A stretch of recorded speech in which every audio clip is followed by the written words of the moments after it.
Here we go. Things are moving fast. As reported by the Wall Street Journal, inflation is at a 13-year high, up at 5%. They're talking about some things like used cars are up at 7%. A colleague of mine recently sold a car he bought 2 years ago, a used car, and made a $5,000 profit on it. Inflation is out of control. Some people are predicting our inflation rate is going to be up to 7 and 10%. For the next 5 to 10 years. Different investment analysts and different economists are gauging it around that area. Personally, I think it's going to be quite a bit closer to the 10-year mark. Like I said, inflation is like a slow-burning fire. But once it gets going and it turns into this rage, it's very hard to control. Very simply, I was having trouble explaining to a friend of mine what all these factors in inflation were and why we're experiencing this. And I think I've come up with a little bit more pithy explanation for it all.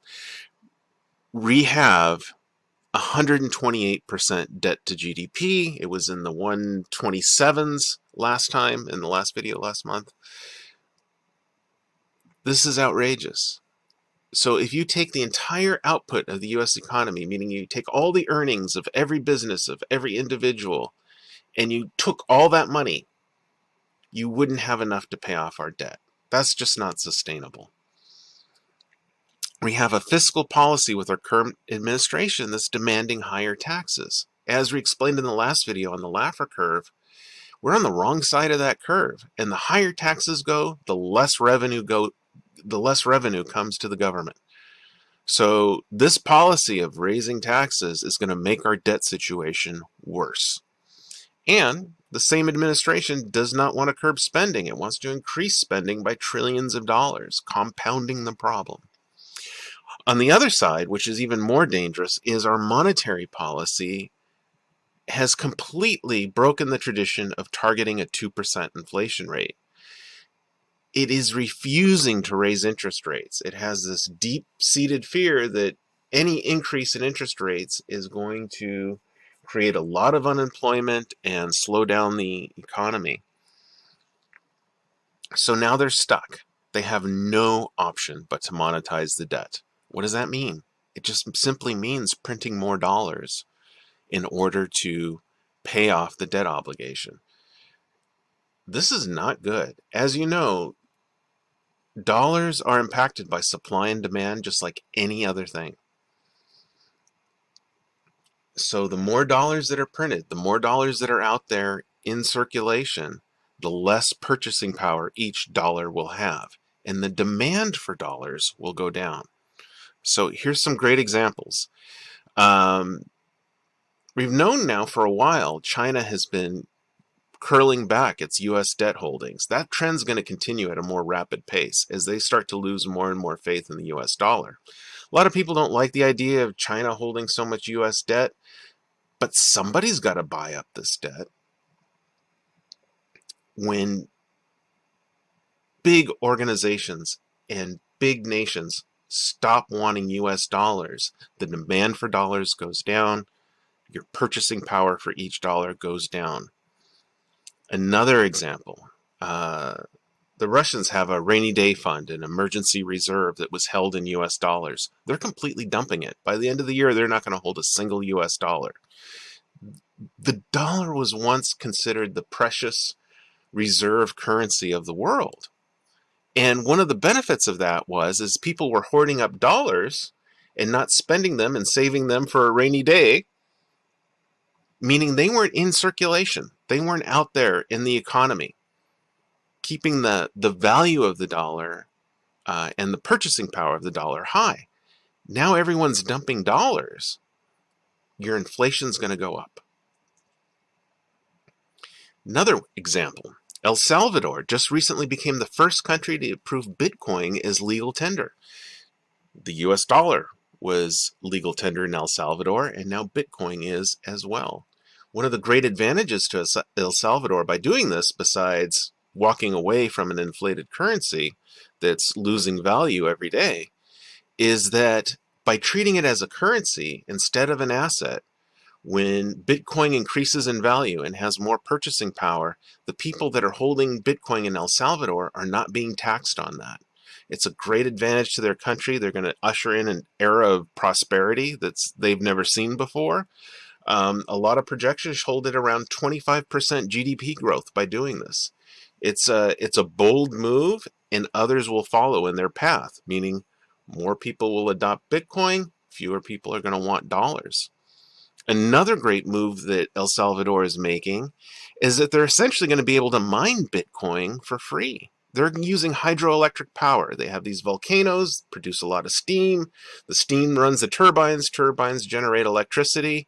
They hook them up to a bunch of computers, and they can start mining, essentially for free. If you don't know what Bitcoin mining is, we'll get into a Bitcoin video later. But basically, when you do a transaction in Bitcoin, when you pay someone in Bitcoin or you transfer funds in Bitcoin, there's a fee. A small percentage of that transfer goes to the computer that validated that transaction. So it's a decentralized network. Millions of computers across the world race to try and be the first ones to validate a transaction, and they get rewarded by a small percentage of that transaction in a fee.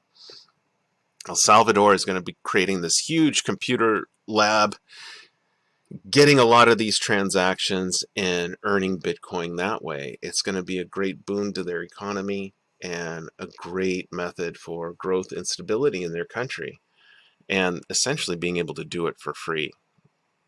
So there you go. Okay, this was a quick update, but I thought it was an important one. These trends are happening fast. Thank you so much. We're up to 42,000 subscribers. Please keep sharing this content, subscribe, like, hit that notification bell, and please leave me a comment. Let me know what you think of these videos. I know I had a comment about wanting to go into more depth about the hedges against inflation. I'll do that. I have another one coming on the education system, but please comment. Let me know what you think. Also, a great way you can protect your privacy and earn some money is through the Brave browser. I've been using it. It is the slickest, fastest browser I've ever used. I haven't had any compatibility issues. It blocks all those cookies and tracking and spyware. And instead of Google earning money through ads, you earn the money. And if you happen to use Brave browser already, if you click on that little triangle icon up in the corner while you're watching this video, you can send me a tip. I would appreciate it. But the Brave browser is great. You earn basic attention tokens. It's totally free, and it's one of the most private, secure browsers out there. I've been really impressed with using it. Also have these great referral links for you. Inflation's coming. We could all use a little extra bump. So I have a great referral for an American Express Amazon Prime card. As soon as you get approved for it, $125 deposited to your Amazon account. You don't even have to spend $1 on the card. It's a great perk. And it's a cool card. It has that tap feature. I love that. Coinbase, if you use my referral link, you get $10 in free Bitcoin on your first deposit. Webull is probably the greatest trading platform I've ever seen for stocks and cryptocurrency. The other great thing about Webull is that you get a paper trading account. You get $1 million of play money to play with and do all kinds of sophisticated trading. It's a great way to learn and experiment in a sandbox and see what you can do. If you use my Webull link, you'll get a free $5 stock.